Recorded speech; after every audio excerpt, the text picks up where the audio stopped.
хамгаалах уу? Довтлох уу?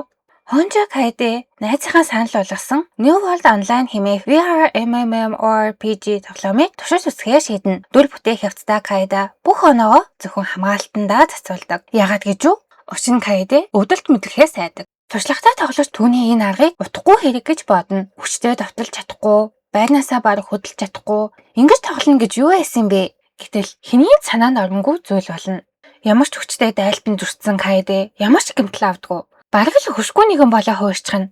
Бусдаас өрмөц царгаар Kaede тоглож эхэлснээр хэний санаанд оромгүй хүчрэх чадварууд болон ховос зүйлсийг нээн ганц дайлдаа л ихэнхтэй снаад ачхна. Удалгүй тоглоом хөгжүүлэгчид түүний энэхүү гайхалтай чадварыг тэнцвүүлэх гэж аргаа басгаах болно. Хамсалтай тэдний ямар ч олдлого Kaede-г улам хүчрэх болгоод дуусчихна. Энэ хооронд хүчрэх гилд болон шилдэг тоглогчид түүнийг ялах арга замыг тасалдгүй хайх боловч Kaede болон түүний гилд Maple-Tree-г зогсоож чадах зүйл байхгүй шүү.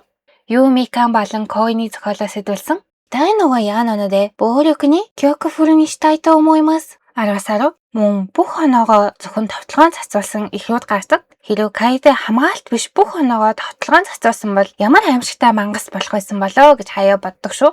Өдөр бүр нэг аним.